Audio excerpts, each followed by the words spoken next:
यदा यदा हि धर्मस्य ग्लानिर्भवति भारते तदुत्थानं धर्मस्य तदात्मानं सृजाम्यहम्। सभ्योत्थानं धर्मस्य तदात्मानं सृजाम्यहम्। धर्म क्या है? भगवान ने कहा है कि जब इस पृथ्वी पे पतन होता है, पृथ्वी रसातल को जाती है, तब भगवान का अवतरण होता है। यदा यदा ही धर्मस्य, यही धरती है। संकल्प में ब्राह्मण बोलता है ओम विष्णु श्रीमद्भगवतो महापुरुष विष्णु राज्ञा। जम्मू द्वीप पे, भारतवर्षे, हम भारत भूमि पे हैं। कितने सौभाग्यशाली हैं जो हमें भारत भूमि मिला हुआ है। भगवान का अवतार कहाँ हुआ है? इस भारत में हुआ है। जम्मू द्वीपे भारतवर्षे भारत खंडे आर्यावर्तंत ब्रह्मोर देशे, ऐसे पूर्ण पवित्र देश में हमारा जन्म हुआ है, जहां पे गंगा अपनी छाया से जीव का मोक्ष प्राप्त करती है। हाँ, गंगा दर्शनी मुक्तारती, देव देवालय मंदिर मठ हमारे भारत में है। भगवान का जन्म हमारे भारत में हुआ है।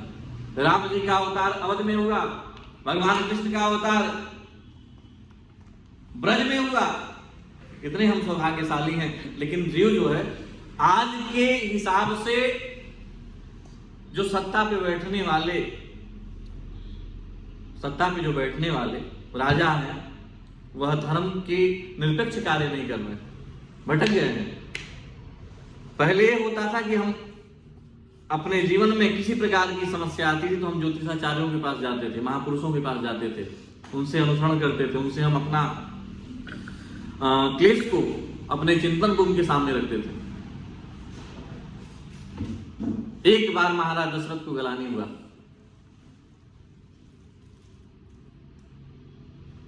और गलानी होने के बाद उन्होंने वशिष्ठ जी के पास गए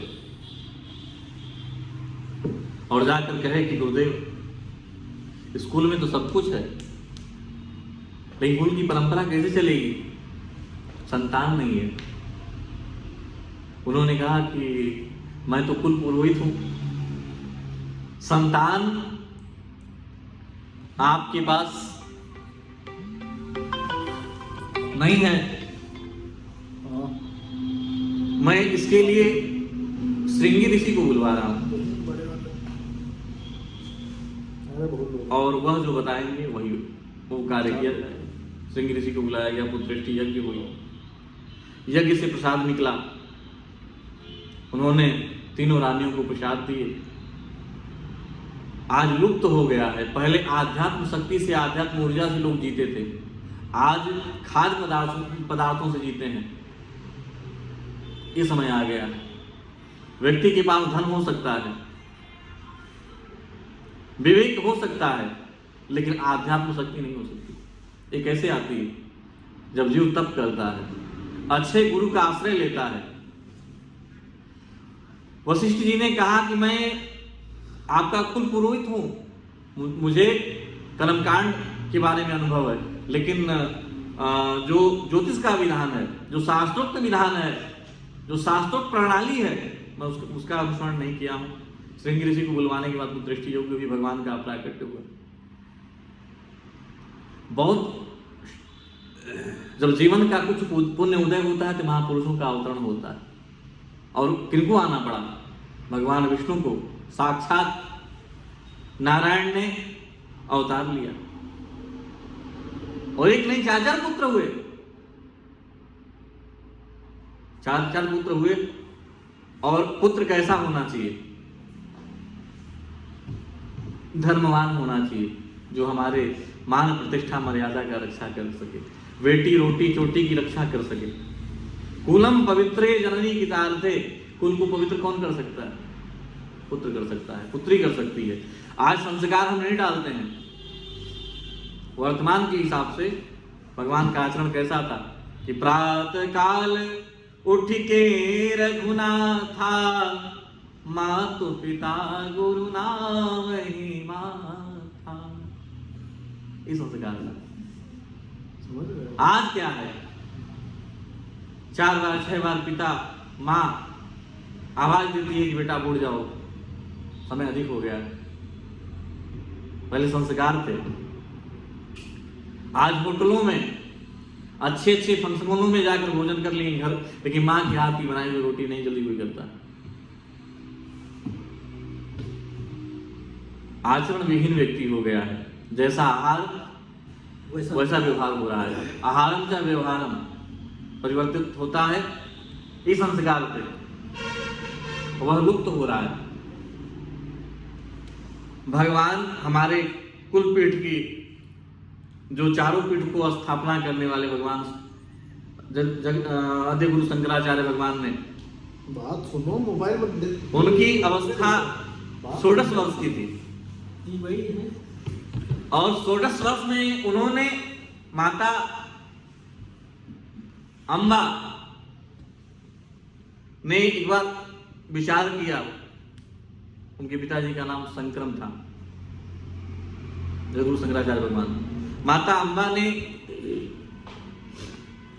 भगवान शंकराचार्य के पिताजी ने प्रश्न किया, हे प्रिय, संतान कैसा हो, तुम कैसा संतान चाह रही हो?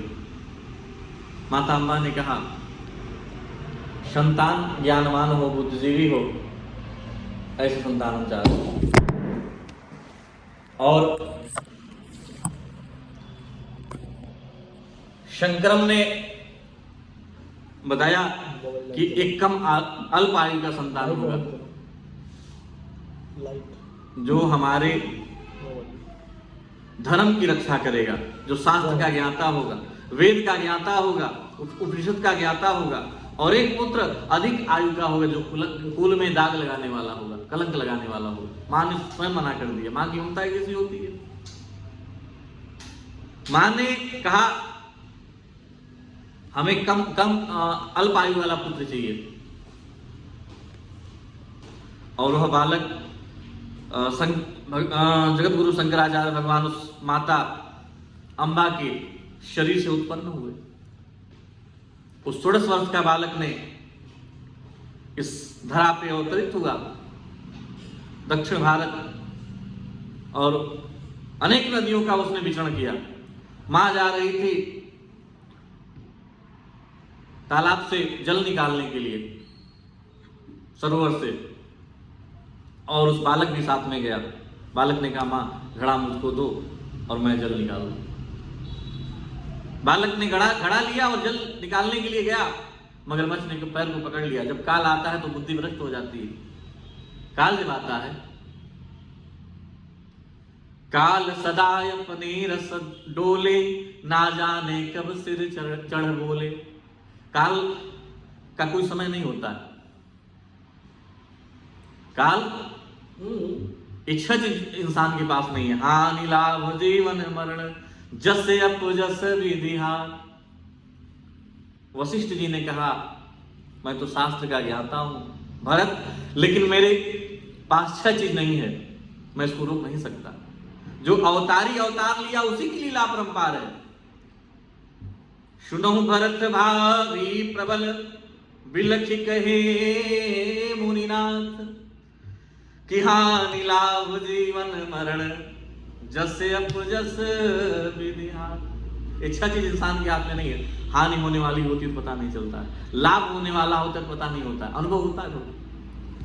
और जस कब हमें किस समय किसके द्वारा प्रताड़ित हो, कोई दंड प्राप्त हो, हानि लाभ जीवन, कितनी जीवन है किसी को नहीं मालूम है, कब मृत्यु हो जाएगी भी नहीं मालूम। जस अपजस विधिहार, ये परमात्मा के हाथ में।